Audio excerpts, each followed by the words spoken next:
Assalamualaikum warahmatullahi wabarakatuh. Perkenalkan, nama saya Asna Maulidina. Saya dari Universitas Pancasakti Bekasi. NIM saya 2892150195 dari Fakultas Ekonomi dan Bisnis, Prodi Manajemen, kelas C reguler sore, semester 1. Di sini saya akan mempresentasikan materi typing tutor tentang pengetikan dan pembuatan dalam surat undangan. Yang pertama, surat undangan resmi.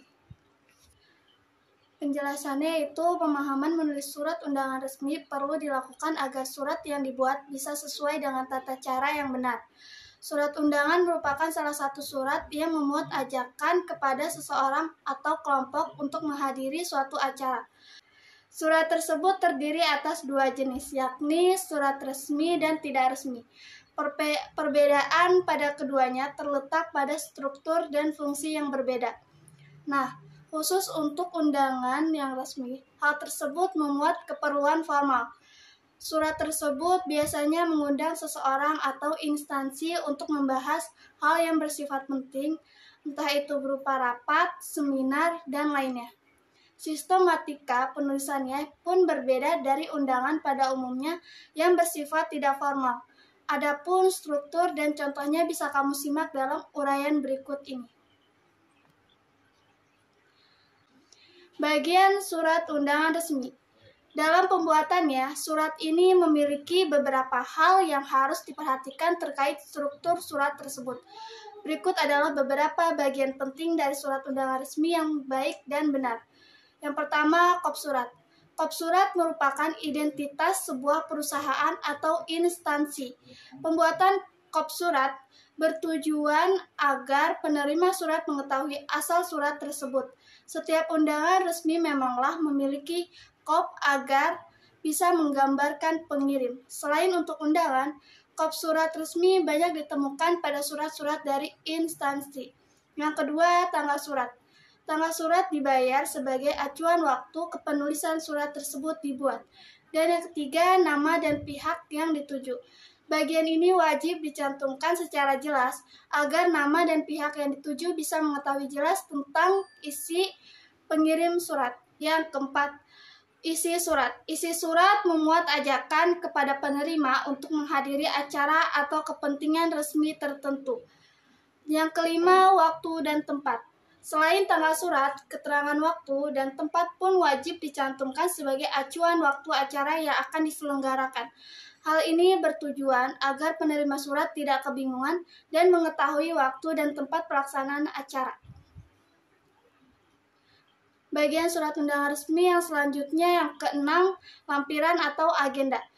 Beberapa undangan memang ada yang menggunakan bagian ini dan ada juga yang tidak menggunakannya. Bagian ini bertujuan untuk memperjelas topik pelaksanaan acara supaya penerima undangan bisa mengetahui secara umum tentang acara tersebut. Dan yang ketujuh, stempel dan tanda tangan. Bagian ini menjadi bukti bahwa undangan yang diterima berasal dari pihak resmi.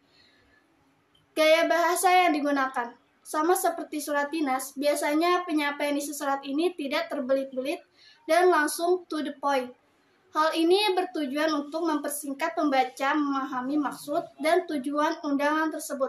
Selain itu, surat resmi menggunakan padanan kata yang baku dan sesuai ejaan yang disempurnakan dalam bahasa Indonesia.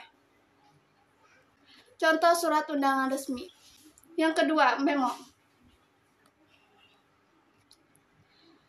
Memo. 1. Nota atau surat peringatan tidak resmi. Yang kedua, surat pernyataan dalam hubungan diplomasi.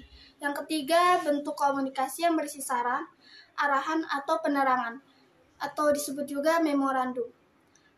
Pengertian memo yaitu merupakan pesan ringkas, yakni pesan yang ditulis seseorang dengan singkat, jelas, dan mudah dipahami. Menurut pemakaiannya, memo ada yang bersifat resmi dan bersifat pribadi atau tidak resmi. Apa itu memo? Memo adalah sebuah surat atau catatan yang dibuat secara singkat, padat, dan jelas dengan maksud dan tujuan tertentu kepada penerima tanpa adanya basa-basi. Penulisan memo biasanya tidak lebih dari 10 baris dan penulisannya bisa diketik ataupun dengan tulisan tangan. Memo ditulis untuk memberi arahan, permintaan, atau pemberitahuan, sehingga tidak memerlukan salam pembuka atau penutup seperti surat. Berdasarkan penggunaannya, memo ada yang bersifat resmi dan ada yang tidak resmi atau pribadi. Memo yang bersifat resmi biasanya digunakan sebagai surat pernyataan hubungan resmi dari pimpinan untuk bawahannya, yang dikeluarkan oleh lembaga, instansi, atau organisasi. Memo tidak resmi digunakan sebagai nota atau surat pernyataan tidak resmi antar teman, saudara, atau pihak ketiga yang terlibat dengan organisasi, lembaga, atau instansi. Struktur memo dan ciri-ciri memo. Struktur memo yaitu ada kepala memo. Terdiri dari kop memo atau hanya untuk memo resmi, nama pengirim, serta penerima. Badan memo terdiri dari isi memo yaitu apa yang ingin disampaikan kepada penerima. Pesan yang disampaikan harus jelas dan tidak terbelit-belit. Kaki memo yaitu terdiri dari tanda tangan serta nama lengkap pengirim. Ciri-ciri memo yaitu yang pertama, memo berupa untuk komunikasi yang berisi saran, arahan, atau penjelasan mengenai suatu hal. Yang kedua, memiliki bagian seperti surat, namun lebih sederhana.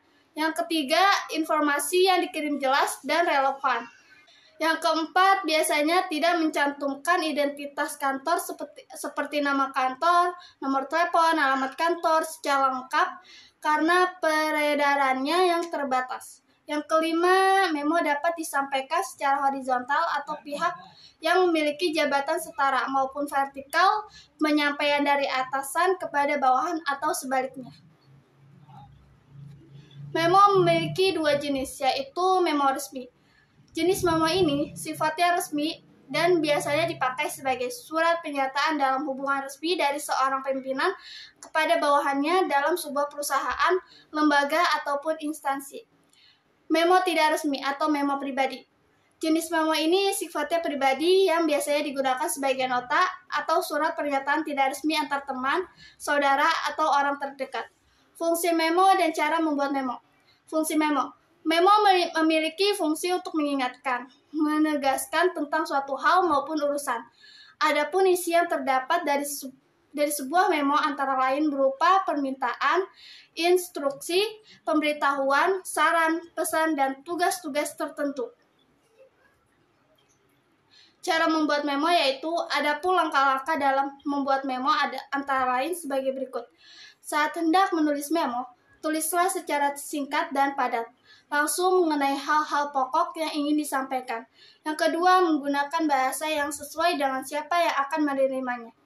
Yang ketiga, mencantumkan nama pembuat di memo secara jelas supaya memo tersebut dapat dipertanggungjawabkan.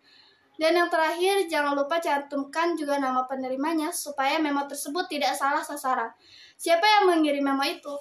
Memo atau memorandum adalah surat yang digunakan oleh pimpinan untuk menyampaikan suatu pesan-pesan singkat yang berupa pemberitahuan, permintaan, atau hal-hal lain dalam suatu organisasi. Di dalam praktiknya, relatif jarang penggunaan memo yang berasal dari karyawan kepada pimpinan dalam suatu organisasi bisnis. Berikut contoh memo. Bisa dilihat teman-teman. Sekian presentasi dari saya. Apabila ada kesalahan kata, mohon dimaafkan. Wabillahi taufiq wal hidayah. Wassalamualaikum warahmatullahi wabarakatuh.